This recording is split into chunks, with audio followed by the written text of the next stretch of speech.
Okay, we are testing now. This is... Oh, no, нет. Да нет. Поближе. Привет, я Алена. Okay, хорошо. Меня слышно? Okay, да, potato Z. Potato Z. Potato Z. No, подойдет. Подойдет. Да? Подойдет. Potato Z. It's not potato Z. Welcome to the Travel Like a Boss podcast, where we interview location-independent entrepreneurs that travel the world like a boss by being their own boss. Here's your host, Johnny FD. Okay, guys, welcome to episode 251 of the Travel Like a Boss podcast. I'm with my friend, Aleona Kazarova. Welcome to the show. Hello, and thank you for having me here. Yeah, I'm excited for you to be here. This is my first in-person recording in months since quarantine started. Well, it's been very lonely here, right? For a long time. Yeah, and you've become my best friend somehow in Sri Lanka, even though we just met here randomly. Well, I hope it's not just because there was nobody else to become friend with. Well, there's other people, but yeah, we've Pretty gone much. along.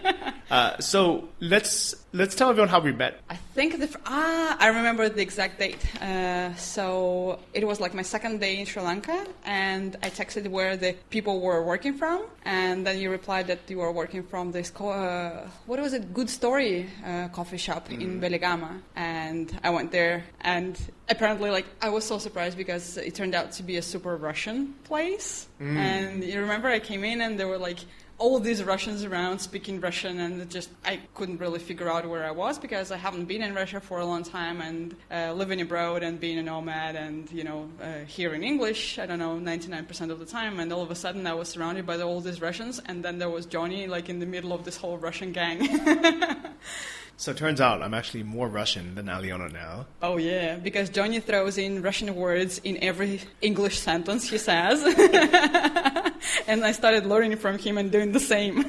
Yeah, because you are Russian. You were born in Russia, but Yeah. You've been living in Denmark for how long now? Well, I lived in Russia for 18 years, and both my parents are Russian. And when I was 18, I moved to Denmark and studied there and lived there for 14 years until I started traveling 3 years ago. Wow. When was the last time you spoke Danish? Can you say something like welcome to Sri Lanka or welcome to the podcast or something? I spoke Danish just a couple of days ago. I had to call the tax office, and I had half an hour conversation with them. So yeah, Okay. I have been practicing. So pretend I'm the tax office, right?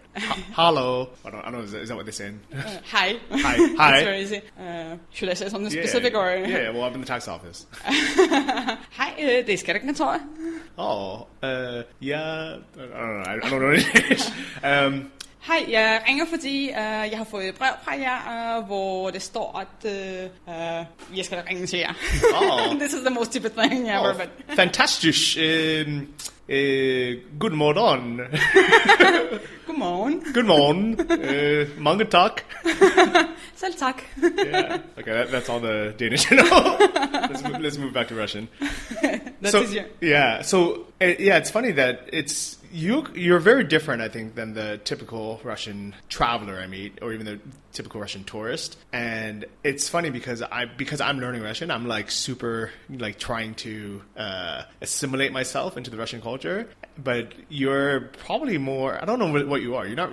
I guess you're more. Do you feel more Danish? Do you feel like you fit in? I feel like I'm majorly confused because I'm both Russian and Danish, depending on the situation and whatever my surroundings. At the same time, I feel that I will never fit in either of the societies because I have too much of the other as well. So yeah, it's everything and nothing at the same time.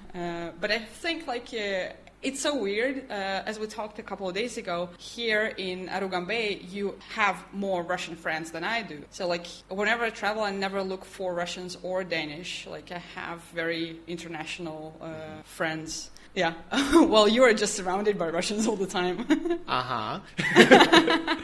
Well, it's literally because I've been trying to practice speaking Russian, so I get so excited when I meet Russian people and I can just, talk, in the few words I know to practice. While I understand, while most travelers are trying to avoid their own nationality. Like, for example, most Germans I know, when they see other Germans, they're like, oh, okay, I'm going to go the other way. Like, oh, hello. And then they just leave because they're like, okay, I don't want to spend my vacation in Thailand or Sri Lanka with just a bunch of other Germans. Yeah, I think that's also, this is the first country I come to where there are so many Russians. Usually most of the places where I travel or where I'm staying, maybe I would meet 1 or 2 Russians in a couple of months, but I don't meet as many as here. Here there's I think Russians are number 1 tourist business here, right? Well, what's funny is, so last year when I came to Sri Lanka by myself, I really wanted to meet other digital nomads, people to co-work with or just hang out with, and there was none. There was 0. I think the only person I met in a month of being here was a YouTuber, Monkey Abroad, this guy named Kevin, cool guy, but it was hard to meet him, right? I just had to find him somehow. And then on my last week, I met one Russian guy, and he said, "Oh, come to my villa. We have some friends meeting tonight." They work online as well. And I was like, oh, cool, I could finally meet some other nomads. And I get there, and there's 25 Russian digital nomads. And I'm like, how? And they all lived in Waligama, in the same city as me. All hiding in the same villa. Well, most of them didn't live in the villa. They just would hang out there because it was part of this kind of co-living situation. But they were just friends of friends. And I was like, I've looked all over the internet, like Facebook, Meetup, just kind of wherever you can hang out. I've never even seen any of you. And they're like, oh, because we just use a private Telegram group. Yeah, that's what I was about to say. Next time you should check Telegram. But it's a private Telegram group. I think you have to first meet someone to get invited, right? I don't know, but you can actually search on Telegram to find some groups. And remember when we came here, you were the one who introduced me to the Veligama Russian Telegram group. Oh, that's so funny. And you were like, Aleona, are you in this group? I'm like, what is this group? Yeah, so for us, I don't know, English-speaking digital nomads, we use Facebook groups primarily, Facebook events primarily, and then in some places maybe a WhatsApp group. But it turns out there's this huge community of Russian long-term travelers, nomads, expats that are in this entire separate world. Yeah, it's apparently there are a lot of people in Russia who go abroad, mostly Bali or Sri Lanka, to spend the winter. So they're here for 6 months a year. And then the other 6 months they would be in Russia. And now they're literally opening coffee shops like Good Story in Waligama. Yeah, where it's just full of Russians and it's primary language. And I was so surprised. I couldn't believe I was in Sri Lanka. I felt I was in Moscow. Yeah, little Moscow. Little Moscow, just very hot. So how did you, because I think there's a lot of Russians who would like to first, either learn English, second to move to a European country like Denmark, then third to get a high-paying job. How did you plan all this? How did it all happen? I think the biggest advantage was that it wasn't planned at all. I was really just taking it step by step. First of all, I was studying in Russia, but I really wanted to study abroad. And I was lucky to find a really good education program in Denmark. And they accepted me and even gave me a grant, which allowed me to study there. How did you find it? And how did they give you a grant? What's the criteria? It was back in when I was searching for it back in 2002, when the internet in Russia was really not a big thing yet, and it was kind of interesting because you're just searching all over internet for some kind of educational programs, but most of the things were still offline or not as developed. And do you remember, were you searching in English or in Russian? Most probably in English. Okay. And how did you learn English? Again, I was super lucky because my school had a focus on languages. We were learning English and German as well, which I managed to forget completely since then, but at least the English stayed with me. And as soon as I finished school, I got a Cambridge certificate in advanced English. Okay. It's a certificate or basically a test which proves that you speak really good English. Okay. And with that, you can apply for different educational programs abroad. Okay.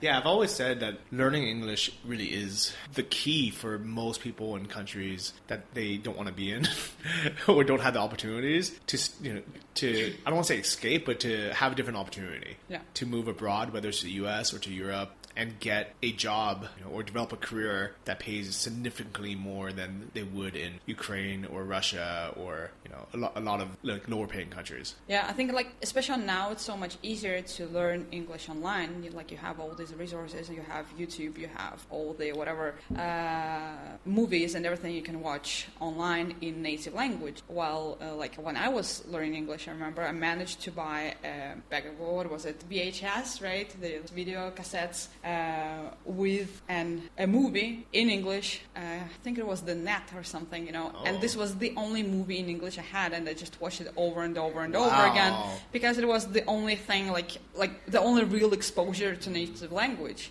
So to learn the proper pronunciation, because no matter how good your teacher at school is, it's still a Russian teacher with still, Russian accent and everything. And okay, my students, today we learn English. She was actually really good. She was in the States and everything, but still, like, you want to hear native speakers, right? And now it's so easy because you can talk on Skype, you can do all, sort of conversation exchanges, you can travel. Like, back in the days, we just couldn't afford to go abroad. So good job taking the initiative, because I'm sure you got tired of watching The Net over and over again. It was a good movie, but I wouldn't watch it more than once.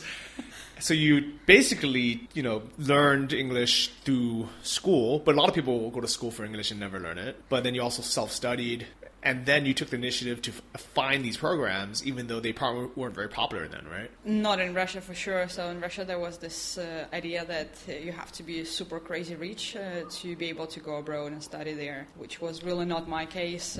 Just common family, both my parents scientists, working for whatever factories, So in the U.S., if you're a scientist, you're probably making a lot of money because you're working for big pharma and you're getting all these, these kickbacks. But in Russia, it wasn't like that, especially after the 90s. No. Like before the 90s, scientists were, valuable people, but during the 90s when the whole Soviet Union and our system collapsed, and it was all about free market and, whoever could buy and sell more and get as much profit from selling as possible, those were the ones who were winning. And all the education and knowledge, like basically all the school teachers, all the, medical workers, scientists, they were getting like seriously like pennies, they were not properly paid at all. And these are like the power of the nation. What do you think the average salary was back then per month for like a scientist?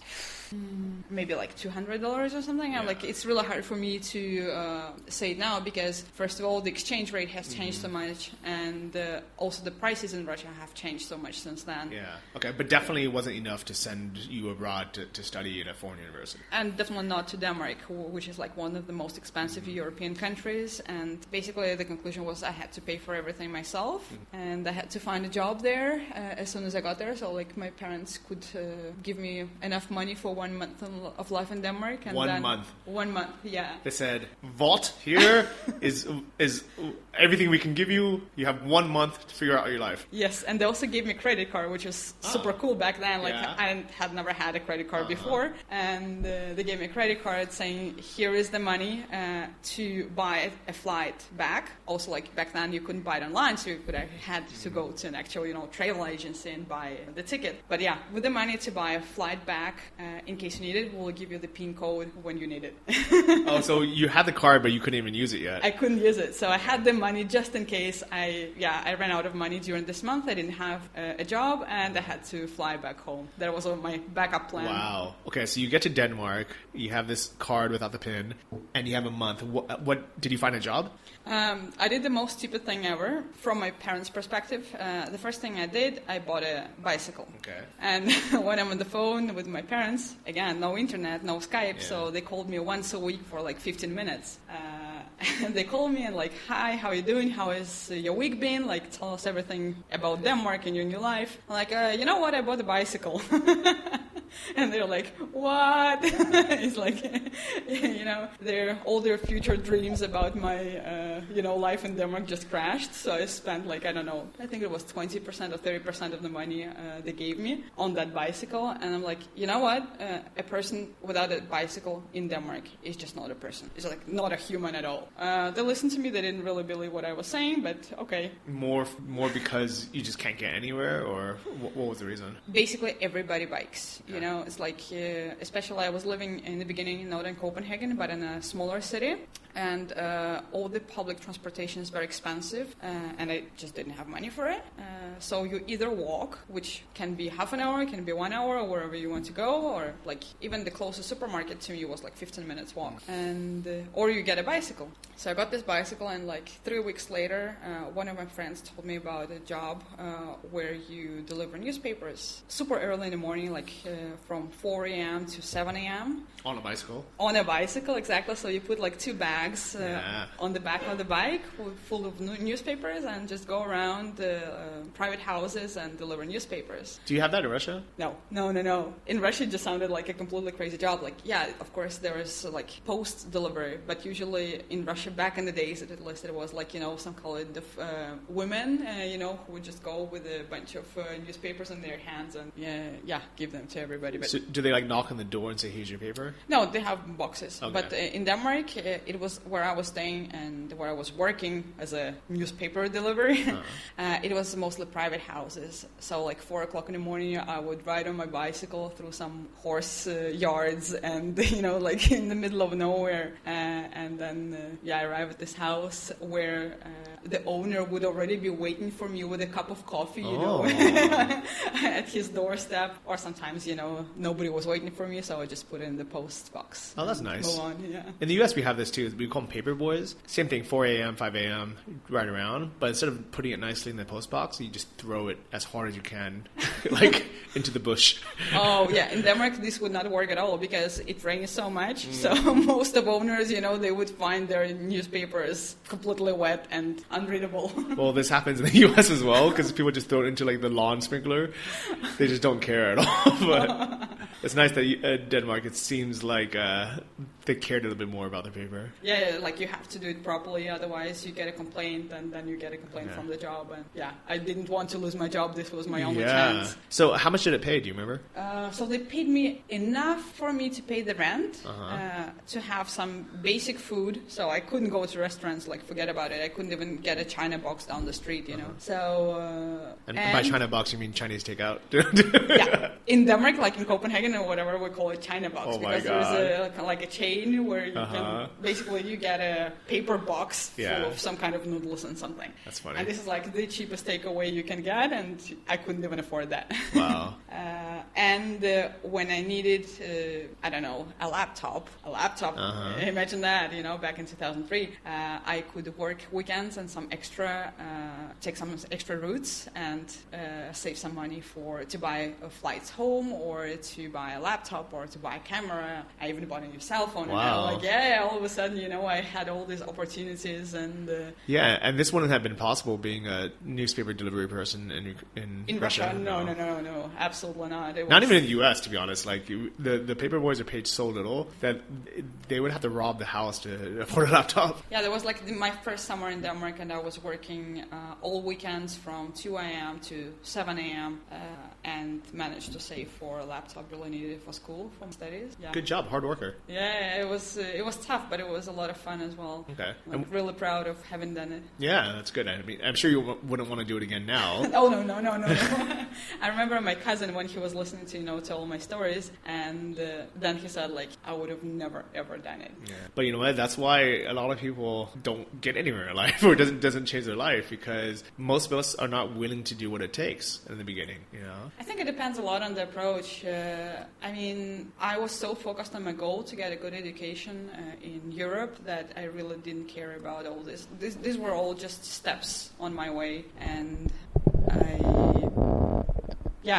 I just didn't focus on what I had to do. I just had to do it. That's it. Nice. And what did you study? It was called multimedia design, the program. Basically, it consisted of 4 parts, like 25% development, like IT, 25% design, 25% business, and 25% marketing. And so today you're a programmer? Yeah. So in the end, you specialize in one of the 4 areas, and I chose programming. And this is what prepared you for your job today? Absolutely. I put like 100% success success on that program because the teachers were so good, the program was so good. Like I had so much inspiration from there, and already from like fourth semester, I started working I moved from working as a newspaper delivery to actually working as a programmer, according to my profession. And when I finished, I continued studies in a university for a bachelor degree, but in parallel, I was already working in a company in Copenhagen, working as a web developer. So you were able to fully support your life? Back then already, yeah. From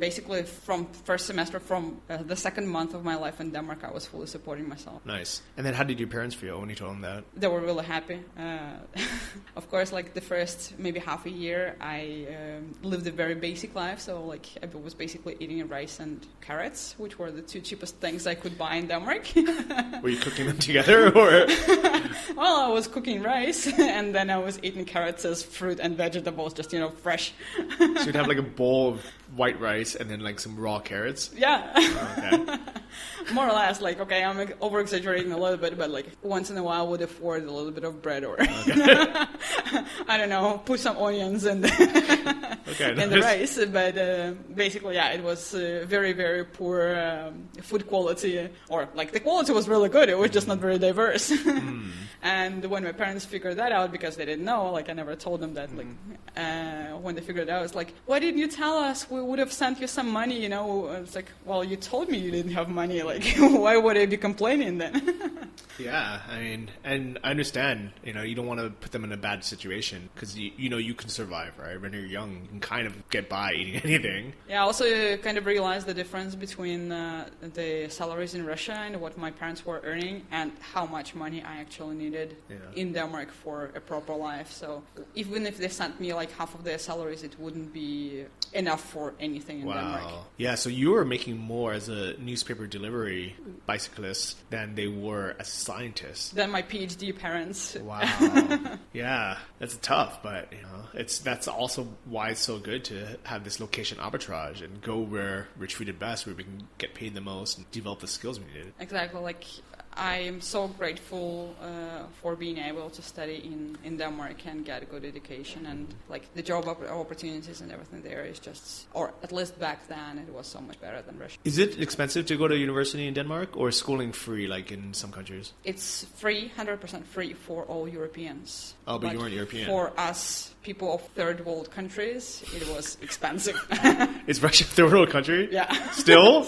I guess no. so. Like, back in 2003 it was. Wow. I never considered it, like, I in my mind, I think third world countries like India, Bangladesh, like most of Africa. And us too. Russia. Also, like, all the problems I had with getting visas and everything. That must have been hard, yeah. Really hard, like, all the really long waiting times, and every time you had to prove, like, sufficient funds on your account and so many other things that, yeah, every time it was, a story. Yeah, I can imagine. But it was worth it, right? Definitely, absolutely. And you knew it was going to be worth it. I didn't know anything, but I kind of just really wanted to do it, and I trusted that it would be possible. And now, I mean, it's still challenging, for someone from a third world country or, basically anywhere outside of the EU or the US to go to, a lot of these higher paying countries. And I know people, even today, have problems with visas, with money, but I really believe that is the route. I mean, not for everybody, but it is one of the proven routes. Where if you can learn English, you can start working either for a foreign company where the salaries are just higher, or the customers can pay more, or you can start a business where your clients are from these countries. That's kind of what location arbitrage is, especially if you can live somewhere cheap like Sri Lanka or Thailand. Yeah, being able to end up in a situation that we have now, I mean, like earning European, American money, whatever, and living in a super cheap country like Sri Lanka, enjoying the good weather, the surfing, the ocean, being able to work online, and having enough money on the account to sustain this lifestyle for a long time. So, do you work for a company now, or are you a freelancer? I have a few clients that I've been working with for a few years now, and in between projects. I'm working on my own projects. So Okay. both indie developer and Oh yeah, publisher. I forgot you have a couple like web apps or no iOS apps. iOS apps, yeah. I'm an iOS developer, so Yeah, okay. And how much do you make from these iOS apps? I would say a bit over $1,000 a month. That's great. Like between 1,000 and 1,500. In total? Yeah. Okay. And how long did it take you to develop these apps? It really depends. So I have some apps when it takes maybe 1 or 2 weeks to develop, but I also have a couple of apps which took like over half a year to develop. Okay. And of course you have to update them and maintain them as well. But that's pretty cool, right? Knowing that you can just create something, put it out there, and then have this passive income from it. Yeah, definitely. Like, of course, it was much easier back in like 2011 when I started doing it. Now the market is quite saturated, and I think you have to use a lot of, money or marketing skills in actually getting it out there. But back in the days, you just make an app, put it out there, never say a word about it, and all of a sudden, People find it. Yeah, people find it and use it. But I'm sure there was other struggles back then. I mean, now it's so much easier to learn. Is it Swift? I have no idea Yeah, what. now it's Swift. Is it? Okay. Yay, good guess. I don't even know why I know that. Well, it's funny because I don't know any of the other ones. What was it before Swift? It was Objective-C. See, I've never even heard of that. I'm surprised you know Swift like that. I watched the WWDC, the Worldwide Developers Conference, just hoping that they were going to leak some new iPhone or something, or a new MacBook. But I know very little about coding. I've done what was it? No, Visual Basics course when I was Oh my god. in college. So I made like a calculator once, and I realized, okay, I could see this being interesting, but also I don't think I have the personality to learn it. I think it's like, for me, it's one thing when I do not notice the time at all. So I open my laptop, I start working, and I don't know, all of a sudden it's sunset. Yeah. Yeah, so like for me, just time flies when I work. And it's really weird because I never saw myself as a developer. I didn't even consider IT as an option before. I just had it as a part of the course in my Danish school. And it's funny because I forget that you're a developer because like you just seem like a normal, like you don't look like a developer. I miss the glasses.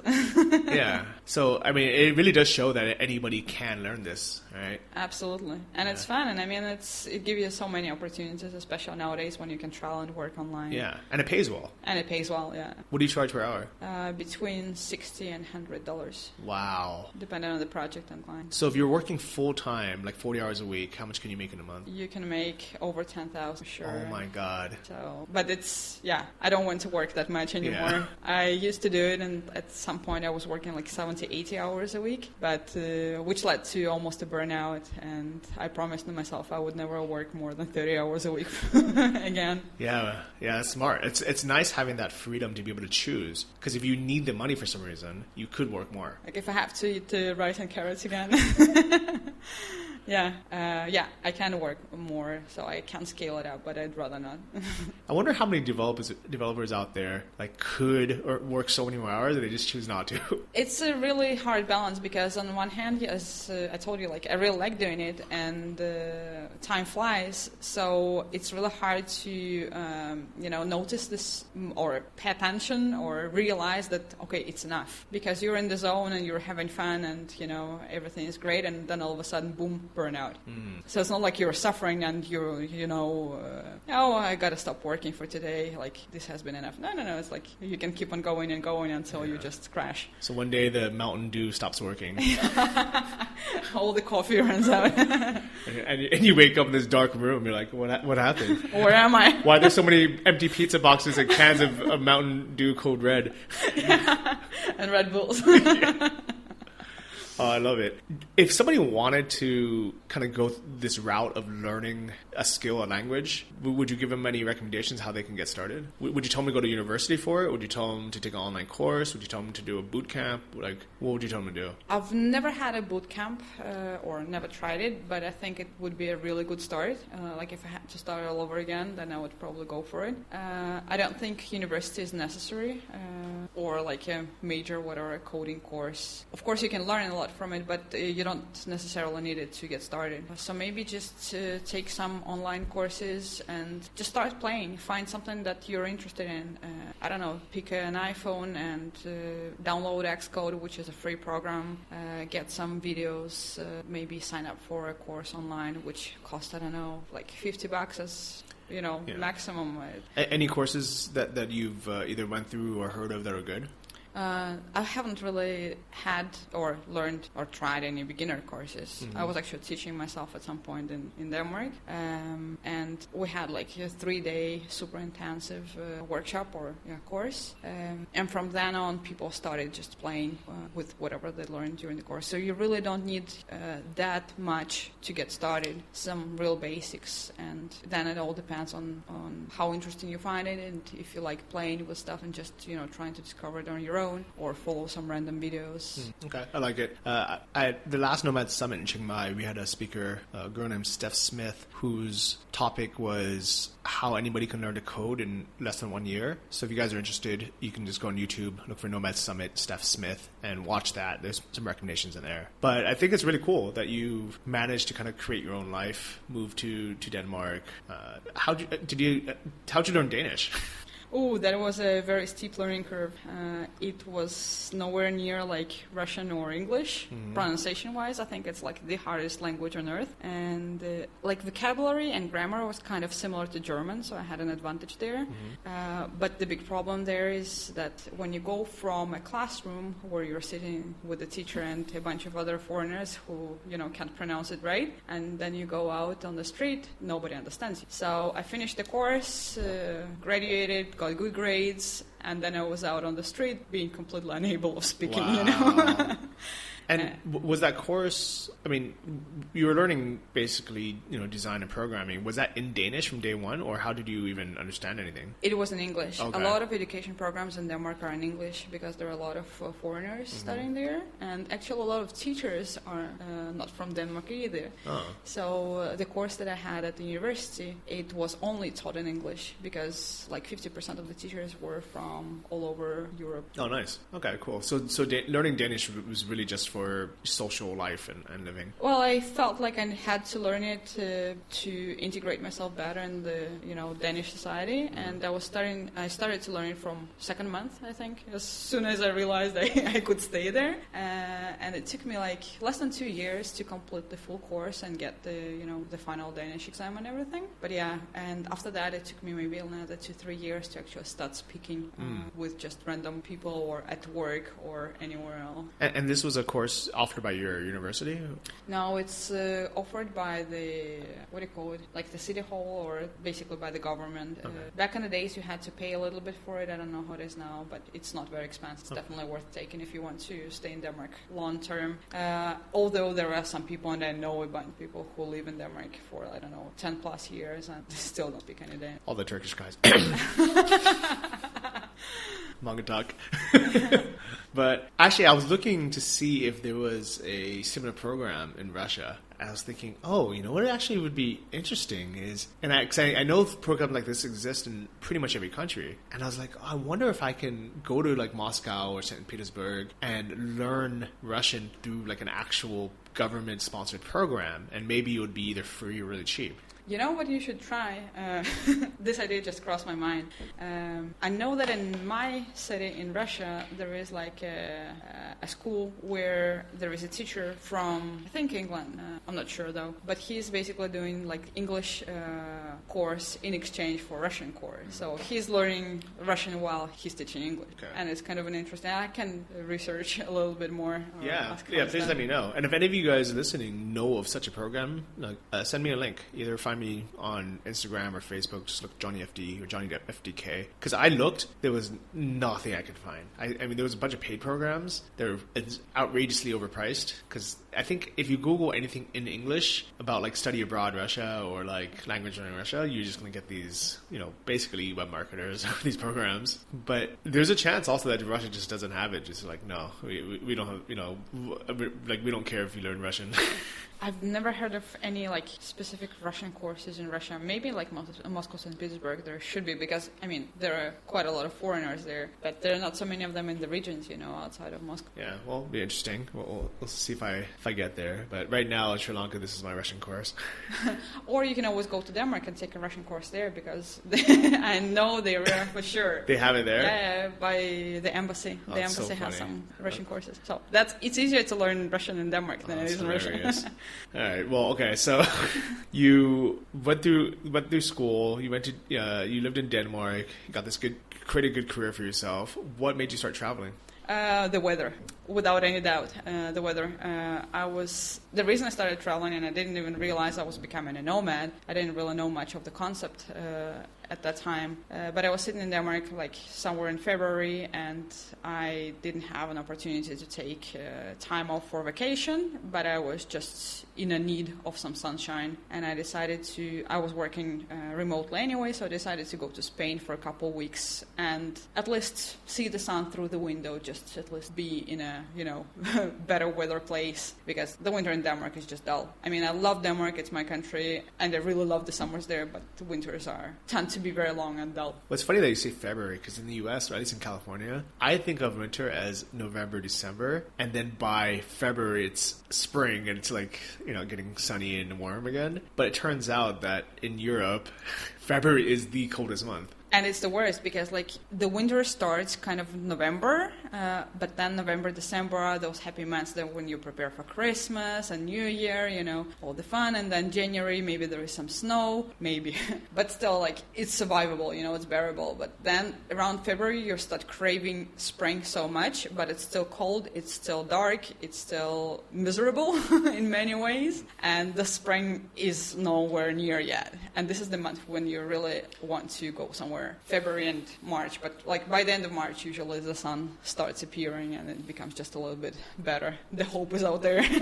So it was February, you went to Spain. Where in Spain were you? I went to Tenerife. Oh, nice. Canary Islands. Yeah, so I had the return flight for 2 weeks, and then ended up just missing the flight and staying for 2 months.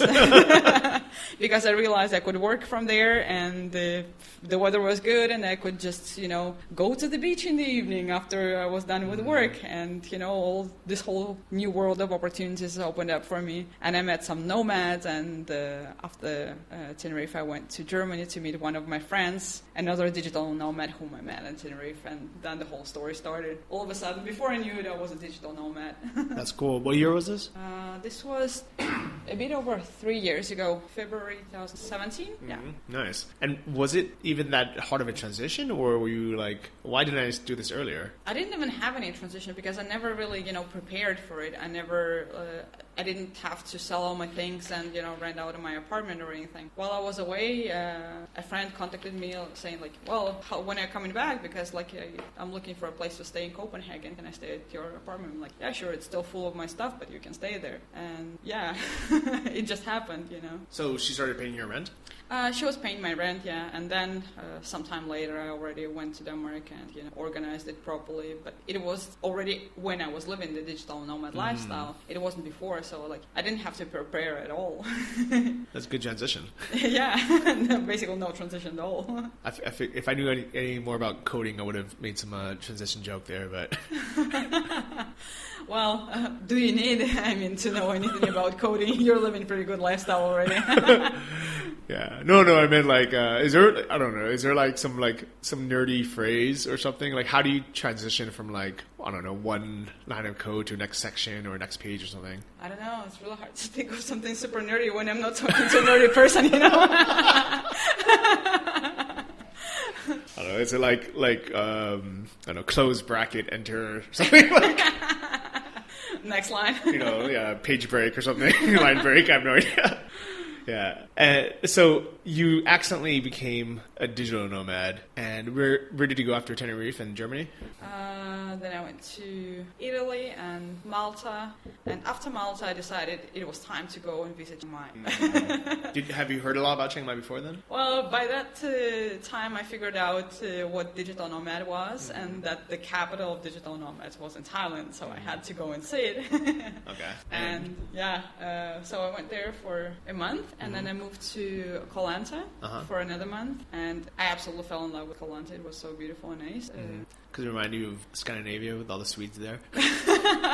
Well, I was off season, so it wasn't so many people, but it was a really good co-working, co-living space. Co-hub, yeah. Exactly, co-hub, and I met a bunch of really cool people, and just this whole life, like a family. Of course, like everybody knows it, but when you have a lot of like-minded people, pretty much like, the same age, similar lifestyle, and you have so many new experiences to share and all this good life to live together and, fall in love these days. I think it was first then I realized what, this digital nomad lifestyle can offer. I love it. Yeah, I think that for anyone who's still kind of thinking about becoming a digital nomad or working remotely and you're still stuck at home, I would say that the biggest benefit isn't just the sunshine and being able to, go to the beach after work or during work. It really is the community around you. Like-minded, open-minded people who are encouraging and just fun to hang out with. But also... it's so much inspiration. Yeah. And after 3+ years on the road, you've seen a lot of beaches and a lot of palm trees and a lot of coconuts and a lot of mountains and sunsets and sunrises and a lot of other things. But every time you talk to and you bond with another digital nomad, there is a good friendship and a lot of inspiration and a lot of new experiences from there. Pajausta. You're welcome. No, but thank you. Also, I think having you as a friend here has really helped me stay a bit sane as well, because everyone else I hang out with is, basically a tourist that got stuck in Sri Lanka. Maybe they were a backpacker that completely ran out of money, so they can't even afford to go out and eat anywhere or have coffee out somewhere. And it's a different lifestyle, they're fun to hang out with, to travel with, to surf with, but I can't have a real conversation with them about anything kind of long term or the future. But or anything which is not connected to Sri Lanka or traveling, right? Yeah. Yeah, absolutely. Or beer. Or beer, yeah. Somehow they always have money for alcohol. Yeah, this is also surprising me. They have no money for food, but some money for beer, which is really expensive in Sri Lanka comparing to food and everything else, right? Yeah. I think it's priorities. Yeah, true. But also, I think for me, what's really important is the inspiration I get from other of my digital nomad friends, and maybe also holding myself accountable. Am I actually doing something, or am I just relaxing on the beach? Like all the backpackers who got stuck in Sri Lanka. Yeah, and I do think there's a balance, right? Where I think if we just stayed home and worked all day, it would have been a waste of these last 4 or 5 months. But the fact is, we're surfing every day, we're going out, we're exploring. We're doing cool stuff. We're eating good food. Yeah. We're trying, all the different restaurants, and we're supporting the local economy, and we're doing all the tourist or backpacker things, but we also make time to be like, okay, well, I've done that. Now let me spend a few hours at a, air-conditioned coffee shop or in our rooms with a nice view and work for a bit. Absolutely. And also during these really hot hours between, 10 and maybe 2-3 p.m., it's really hard to be outside anyway. So most of the time I would sit in an air-conditioned room or in a cafe and work because I can't really do anything else. Tell me about your typical day, from morning till night. I switched to this, what's it called, A-type lifestyle, when I wake up super early. So I really like waking up for sunrise, maybe 5:30. And I would go surfing, maybe 6-8, 6-9. Come back, have my favorite breakfast, which I prepare myself. And that would be here in Sri Lanka, some local fruits curd. What kind of fruits are those? Papaya, pineapple, watermelon, mangoes. I love the mangoes here. Nice. And curd, for people who don't know what that is, you have something similar in Denmark, right? No, I've actually never tried anything we do have similar milk products, but the difference between what we have in Denmark and what we call curd here in Sri Lanka is that I think curd is buffalo milk, right?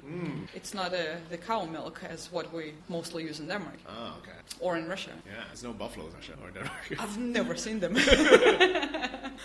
And definitely not in these amounts as in Sri Lanka, when all of a sudden 40 buffaloes are just walking down the street and and you don't know where to hide on your motorcycle. Yeah, it literally happened to me yesterday. I was driving and in front of me was a herd of 40 water buffalo coming straight at me. And luckily, it's not a stampede. They just walk really slowly. And then I'm like, okay, I guess I can go in the other lane and try to go around them, but there's a car coming. That's or should I just stay where I am and maybe they'll go around me? Maybe they'll destroy my motorbike? Just pretend you're pretty. Yeah, like what should I do? I'm pretty sure if I just didn't move, they would just go around me. That might actually be a cool video. I might try that once. This is what happened to me.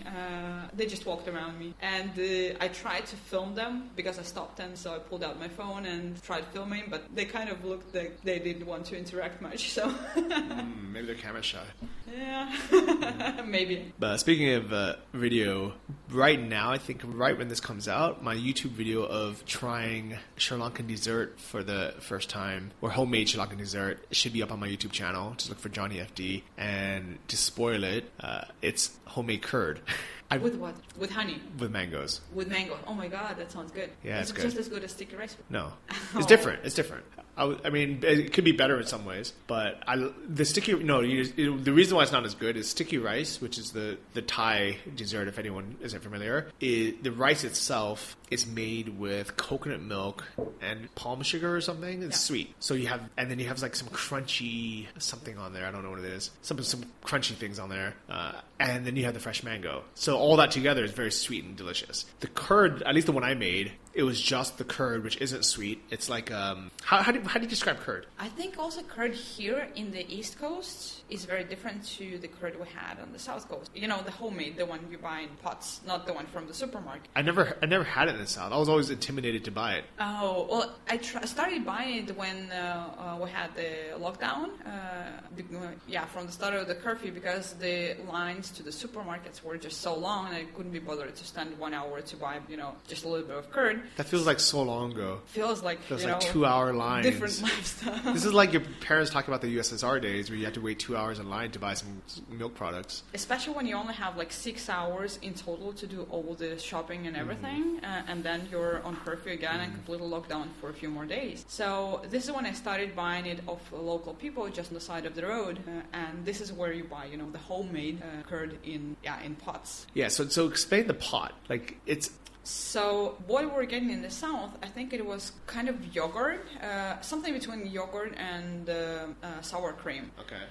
But kind of a little bit more sweet, thick in texture, so thicker than the typical sour cream. The one we have here in the East now is more like, I don't know, goat cheese or something. Yeah. It has a taste of goat cheese. Yeah, okay. I was trying to figure out what, I was like, this tastes like something. I couldn't figure out what it was. Yeah, it's like, this is the closest I can think of, because the first day when I bought it here, and I was like, there's something wrong with this. But then I bought it again. It's like, okay, this is not, this is just the way it is here. It's different. It's more like goat cheese. It's really good, but it's not as much of a dessert as I expected or as what I'm used to for South. Yeah, or maybe like ricotta cheese. Yeah. Something like that. But I think like the taste is a little bit, or the flavor is stronger. Yeah. Okay. Yeah, you're right. Because ricotta is like, it's very smooth and very. Yeah, this is not that smooth. Yeah. But it's good. It's really good, but it's like, for me, I prefer the South version because it was more of a dessert. It was more sweet, and here it's more, I don't know. It could be savory. Like it's like something you could put on. I don't know what I would put it on, but something savory. Mashed potatoes. Yeah, I don't know. I mean, it probably. You know what? I think I'm just in my mind. It wouldn't be good, but it probably would taste fine. Put it on put it in your borscht. Yeah, this is what I was thinking. Pelmeni, the Russian dumplings. Yeah, actually, that would be good. It wouldn't be bad at all. So talk about what the container that it actually comes in. So it's kind of ceramic, but like ceramics of really bad quality. I don't know, just super homemade. But when I think about it, like in Denmark, this could be something of, quite high price. Like if you were, it's a clay pot basically. How much would that cost you if you just bought it at some home garden store in Denmark? Oh, that would be like maybe $7-8 or something. Yeah, and how much is this curd here? So here, the pot itself doesn't have a price at all, right? Yeah. So you buy curd in it, which costs 100 rupees is 50 cents. Yes, 50 euro cents, so 55 US cents. Yeah, 55 US cents for the pot with the curd in it. I thought you had to return the pot. Yeah, I thought so too in the beginning, and I didn't know what to do with it. So do I just throw it in the trash, or do I keep it? Do I wash it? Do I give it to somebody? Like, what happens? But apparently it's just, one-time waste. use. Yeah. It's crazy. Like, it's so insane. You guys have to watch this video. Like, I still don't know what to do with it till this day because I feel bad throwing it away because it's a proper clay pot. It's like something that if someone dug up 100 years from now, they'd be like, oh, this is an artifact. Yeah. I've also seen people build some kind of, I don't know, fences or some things in the garden, just, kind of a flower pot from. Someone told me to use it as an ashtray. Yeah, I've seen people do that as well. But then because of the texture, it's so hard to wash. It's so hard to wash. I think that's why people throw it away, because it's just hard to clean out. Yeah. I put mine in the sink of my homestay, hoping that they would wash it and do something with it, but I think they just threw it away. I'm guilty. I just threw a few out. The last few I used. You could have built a house with it. I could have. Maybe I should, collect a few more and take them to Russia. Yeah, sell them in Russia. It's like Sri Lankan pottery. But then I should probably go to them there. I can say sell them for a lot. More expensive. The Christmas market. This is how you pay for your whole trip. It actually, it makes sense. Yeah. This is something I can imagine selling at the Christmas market. Yeah, and just fill it with some yogurt, some store-bought yogurt. Yeah, put a red ribbon around it and done. Instead of a piece of newspaper and a rubber band. Well, yeah, it's been interesting. What do you think of the food in Sri Lanka overall? I think I learned to like it after all, or maybe we found just some good places. In the beginning, I wasn't very impressed, but okay. And then on the sideline during the curfew time, the cheapest and easiest protein you could get was probably eggs and tuna. So I had so many tuna steaks that I couldn't even think of tuna for a long time. And like luxury lifestyle. Yeah, right? I'm sure there's some people listening right now thinking like fresh tuna, like I would eat that every day. But it's so cheap here in Sri Lanka. What was it? Like $3 per kilo, and we're talking £2. fresh tuna steak just out of the water that local fishermen would be selling like along the road. So I cooked too many tuna steaks during the curfew, so I don't really want that anymore. But there are a number of really good local dishes like kottu, like rice and curry. It can be also made in so many different ways, and there are some restaurants which cook really well and maybe do it a bit more European style, like a little less spicy. I like the spice. And like everything is so spicy here, so when people say that, but I don't find it that spicy. Remember that triangle thing that we ate today? Like a samosa thing? Yeah, samosa kind of thing, which, that's spicy. This is more local style. I don't know if I'm used to it, because I feel like the food in Thailand is more spicy. Okay, I haven't been to Thailand for too long. Yeah, I think I'm just used to spicy food. But it's like, also there is a big difference when you eat at the more tourist restaurant or a super local place, then you get the real spicy. Yeah, I think the hard part about Sri Lankan food is the things that you don't think are going to be spicy are the ones that are the most spicy. Yeah, especially these vegetables. They just so much. Like you have this thing of like a vegetable, like a raw vegetable kind of salad thing, and it just looks like chopped herbs or something, and it's all green. You're like, oh, okay, it's just probably some like a salad, and then you eat it and you're like, oh, it's just made of chili. This is just chopped chilies with some like some cilantro or something. Yeah, but after all, I think now I quite like it. Yeah, I could stay here for a bit longer and eat local food.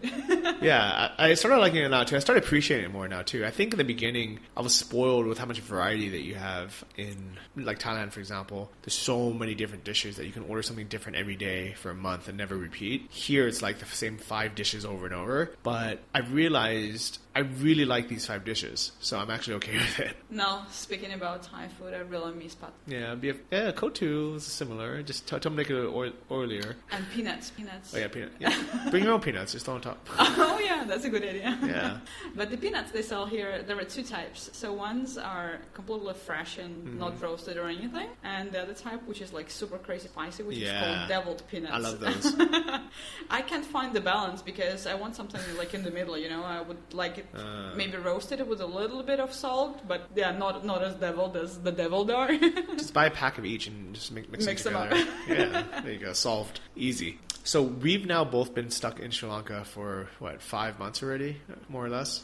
Did you think 4.5 months? Yeah. Did you think that you were going to be here this long? Not at all. My plan was to be here for 2 months. Okay. And when I arrived, I applied for the visa extension right away, and just in case, just because the price difference between 2 months and 3 months visa was 0. Yeah. I said 3 months for absolutely no reason, being sure that I would leave after a month. But then we got this whole corona situation. The we're still here, almost 5 months later. Yeah, it's cool. But I mean, the big advantage is that, most of the people left, most of the tourists left, and all of a sudden the lineups, I'm referring to surfing, are almost empty. Like, this is a complete luxury. Being in Aragon Bay now, which is the surf capital of Sri Lanka, and when we think that the lineup is overcrowded, it's really not comparing to what it usually is. Yeah. And that's the reason why I've decided to stay longer, is I realize that this is a very unique opportunity to be here, where everything is a quarter of the price and a quarter of the people. Like, it just, I'll go to the surf site. Is that what you call it? The break? Surf break? Whiskey? I don't know. Yeah. Just like Surf Point. the surf point. And on a busy day, I'm like, man, there's 15 people here? That's insane. Okay, I'm just going to have a coffee and wait till people leave. And then, I wait an hour, then 10 people leave. I'm like, okay, there's only 5 people now. I'm like, okay, I'll get in queue. And even then, with 5 people, I'm like, man, I got to wait 5 waves to get my set, my turn. I can't imagine if there was 50 people in the water. Like, Yeah. how do you even do it? I just talked to a friend of mine a few days ago who was here maybe a year or two ago, and says it was impossible. Like, it was so many people in the lineup because this place is so popular that they had to go to the lighthouse like 45 minutes drive away because there are less people. And now nobody wants to go to the lighthouse because, you can Nobody wants here. to drive. Yeah.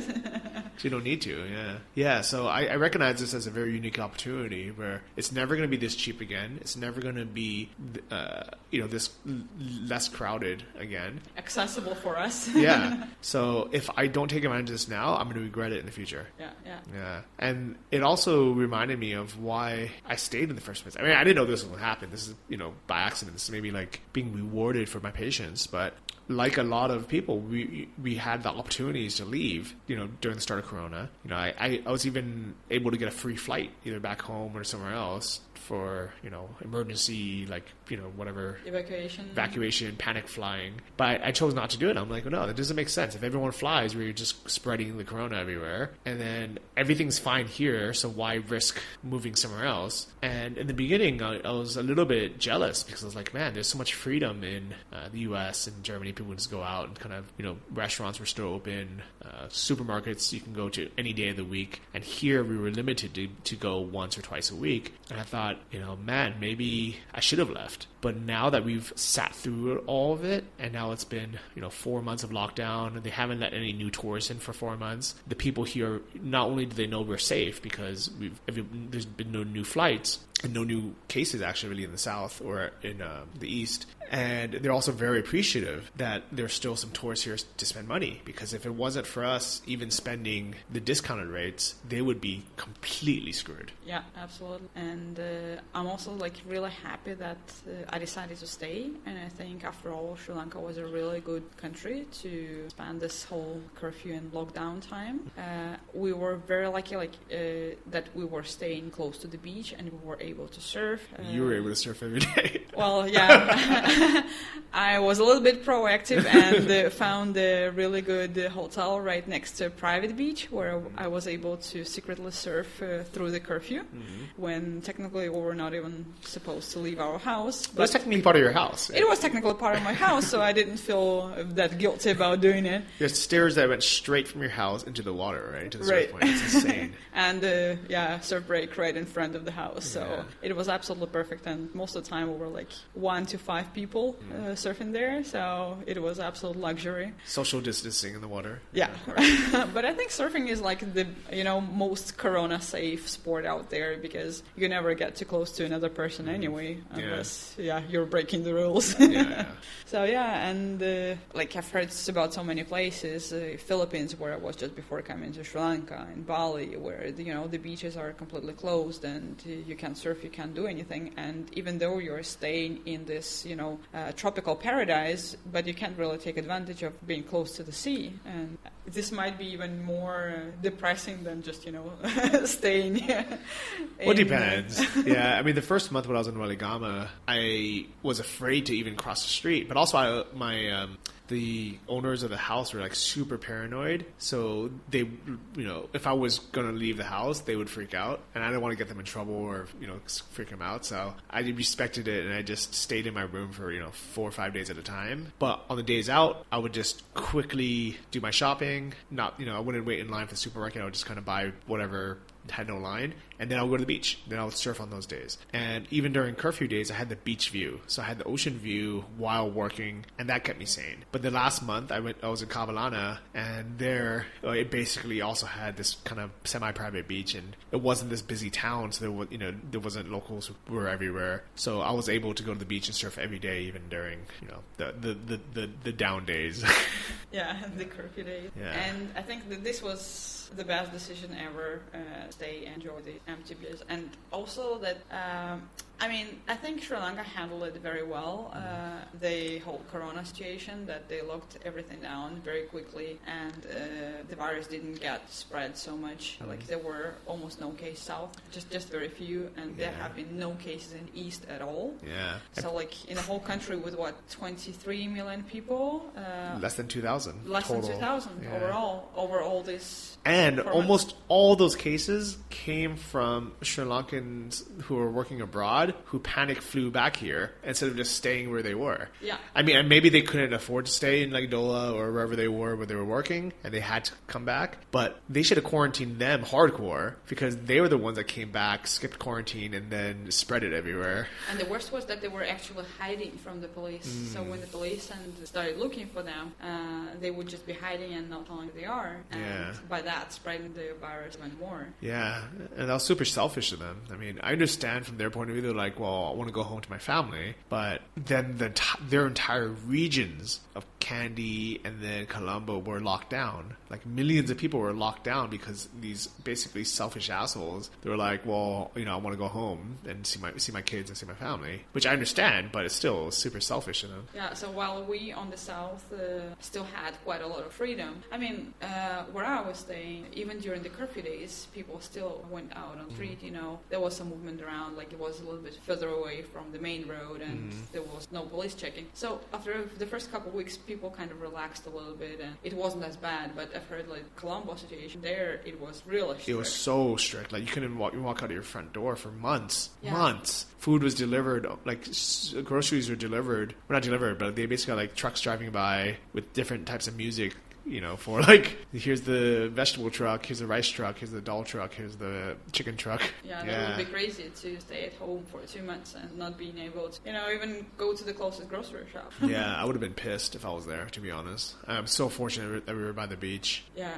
And our Ella trip was just before the curfew, so we're so lucky we managed to get back to the south and stay in these good conditions instead of being stuck somewhere in Kandy where we wouldn't be able to leave the house for 2 months. Yeah, that would have been tough, So overall, I think we've had a very nice COVID quarantine, and it's pretty much over now. Like it is over now, basically. Yeah, unless the second wave begins, I think we're pretty much out of it. Yeah, I mean, like, there is a higher than 10% chance that even by the time this episode comes out, the world's going to be locked down again. It's going to hit 4 times as hard, and we're like, Johnny, what are you talking about? But fingers crossed, it's over in a couple of weeks' time, and the world is starting to open up again. Yeah, but I mean, either that's going to happen, or the thousands of people gathering together for protests, will spike it again, right? So there's a good chance that could have happened too. So who knows, right? But I feel like first now I realize how hard it is to plan anything at all. I don't know. You asked me half a year ago, and I felt like I had a little bit of control over my life. But now with the current situation, when everything changes from day to day, and I'm thinking I can't even book a flight in 2 weeks time. Like if you book something, it has to be for pretty much tomorrow. Yeah. Because in 2 weeks time, nobody knows if the flights are cancelled, if the borders are open, or what's going on. Yeah, that's true. I mean, 2020 is a strange year to be a nomad. Somebody said that those are the good old days of absolute freedom, cheap flights, easy visas, just bouncing around country to country, not thinking about it at all. And he said that might be over, at least for the foreseeable future, because even when the world opens back up, it might not be that cheap or easy just to go to different countries anymore. Yeah, there will definitely not be as many flights as before, and many more security check, health check, all this. So it's really hard now now to plan for, I don't know, even September, October, November, where to be, whether it will be possible to go anywhere or travel around. So just gotta wait and see, I guess. Yeah. So if you guys are already somewhere that you like being, congratulations, stay there. If you're in a place that you're unhappy, either physically or job-wise, career-wise, or your life-wise, don't put it off anymore, because life's probably not going to get easier. If you guys have been listening to this podcast for 4 years and you're still stuck in the same job that you hate, and you're, stuck in a big city right now where the quarantine has sucked for the last couple of months, maybe take the time to think about it. But like, all right, well, maybe I should have done it earlier. We can't change the past, but maybe take this as an opportunity to say, okay, where do I want to be in the future? Like, how can I make that happen? And as Aleona has demonstrated, as I demonstrated, as the previous 250 guests have demonstrated, there is an alternative to working a normal 9-to-5 job, staying in the country that we were born in, even the city or county that we were born in, and never leaving even that region, never learning another language, never experiencing another culture. This is your wake-up call, guys. So Aleona, thank you so much for coming on the show and sharing all this. Me. Thank you for being my best friend here. Yay, Sri Lanka friends. We gotta make that louder. Hold on. Yeah. Woo! Hope you guys heard that high five. I hope you guys enjoyed this episode. If you like this podcast, do me a favor and review it on iTunes or Stitcher or wherever you hang out. That allows people who are searching travel, podcasts or digital nomad podcasts or location independent podcasts or whatever it is to find it, or just screenshot it, share with a friend, share it in a Facebook group, share it in your Telegram private channel, wherever you hang out. Telegram. Yeah. And I really, really hope that you guys are good and are happy wherever you are. And hopefully we'll see you next week, somewhere soon, maybe in person, maybe in Georgia. We'll see. Let's see if things open up. But love you guys, and talk to you soon. Bye-bye. Thank you for listening to the Travel Like a Boss podcast. If you want to hear more, including the bonus How to Choose the Perfect Niche episode, join our mailing list at travellikeabosspodcast.com. See you next week, and remember, if you want to travel like a boss, you need to be your own boss. So start your online business today and start living the lifestyle you've always dreamed of.